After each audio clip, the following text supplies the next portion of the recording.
Bismillahirrahmanirrahim. Assalamualaikum warahmatullahi wabarakatuh.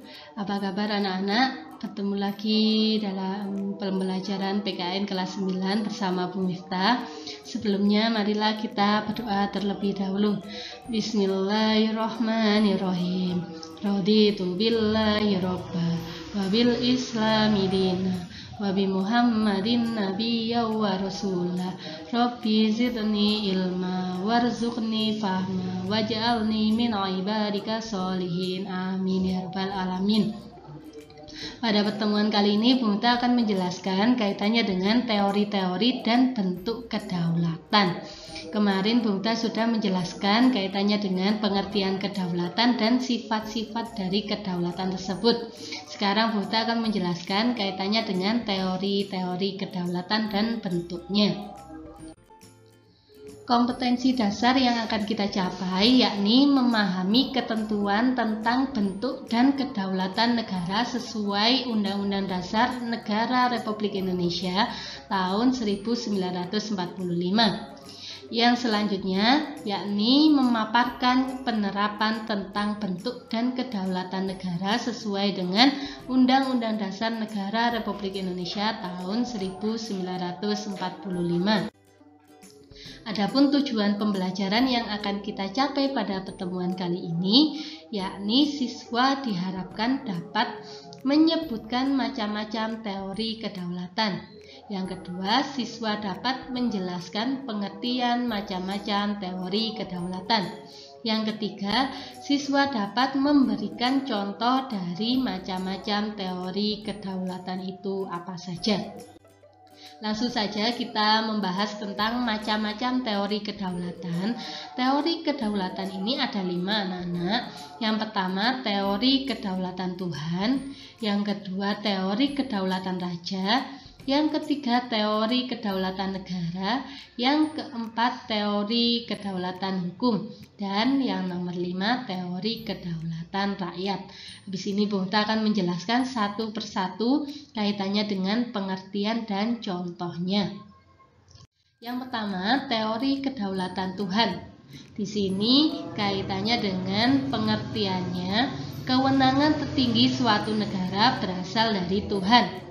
Ada yang menyebutkan bahwasanya negara dan pemerintah mendapat kekuasaan tertinggi dari Tuhan sebagai asal segala sesuatu. Nah, teori di sini menyampaikan bahwasanya pemimpin ini adalah yang dianugerahi oleh Tuhan untuk memimpin sebuah negara.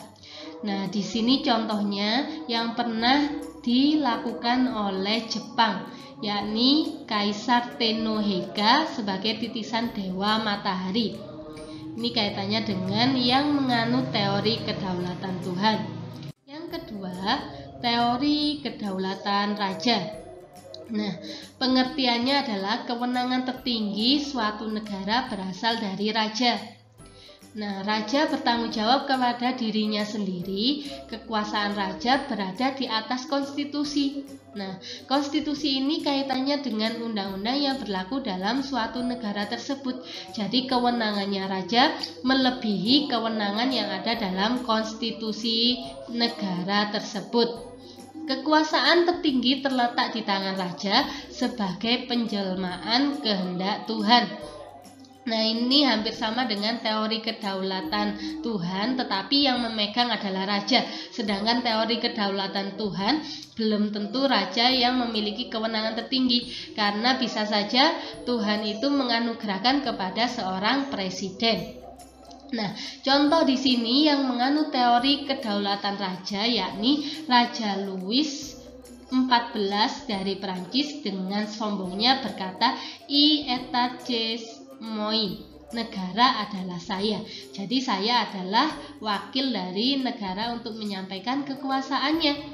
Nah, yang memakai teori kedaulatan raja selain di Prancis adalah di Malaysia, Brunei Darussalam, dan di Inggris. Yang ketiga, teori kedaulatan negara.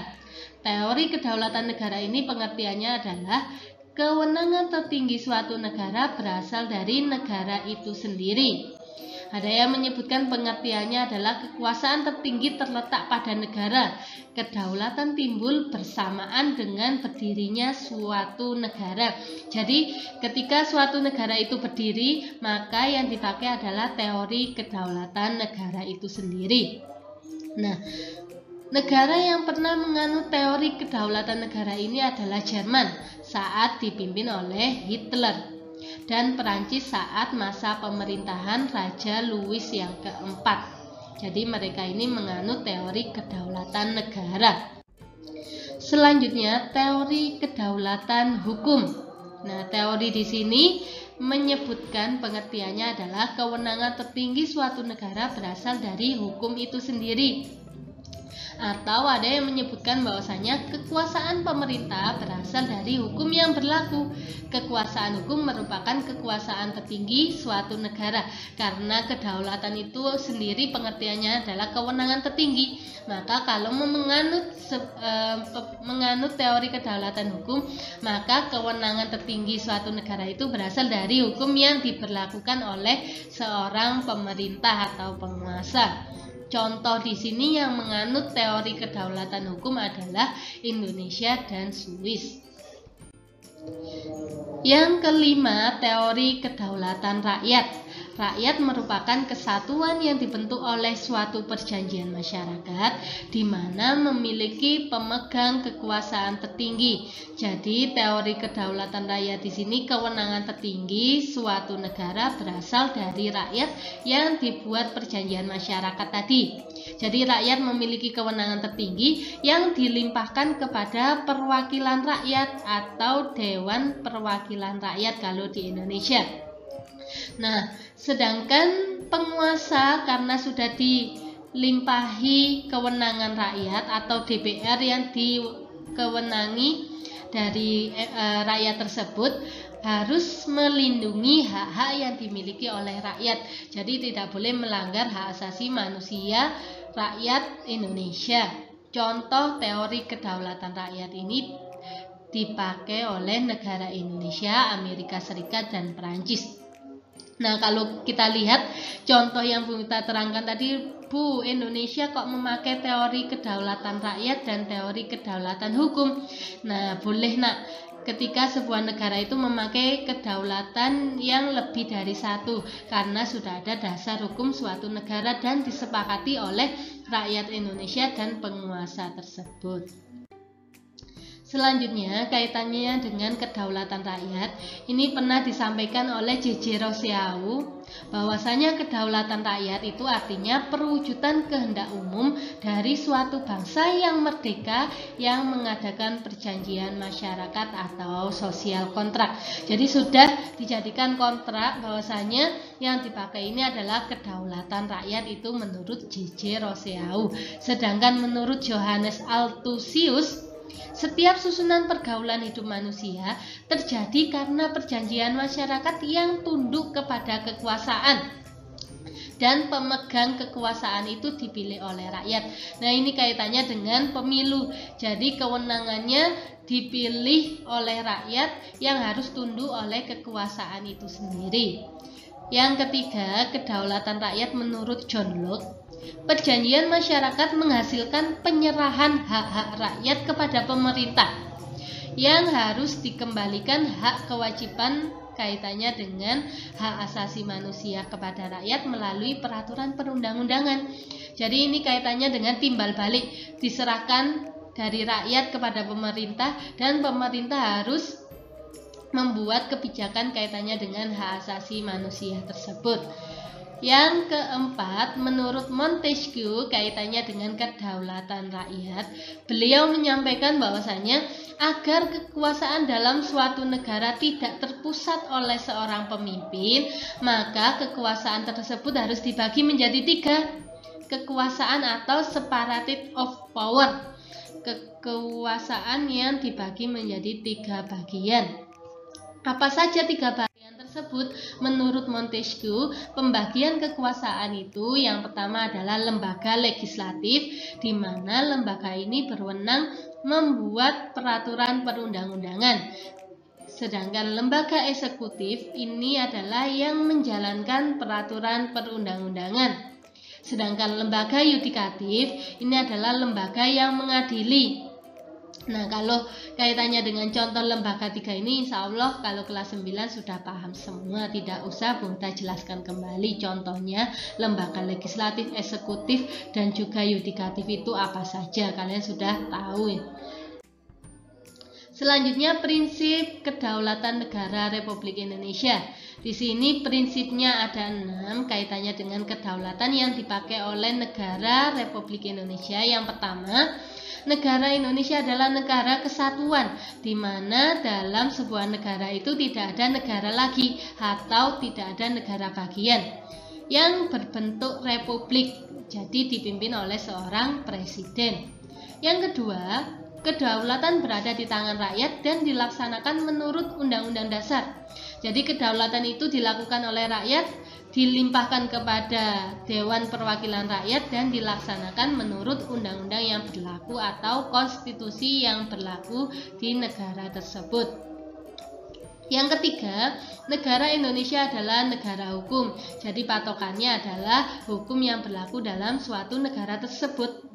Yang keempat, Presiden tidak dapat membekukan atau membubarkan DPR.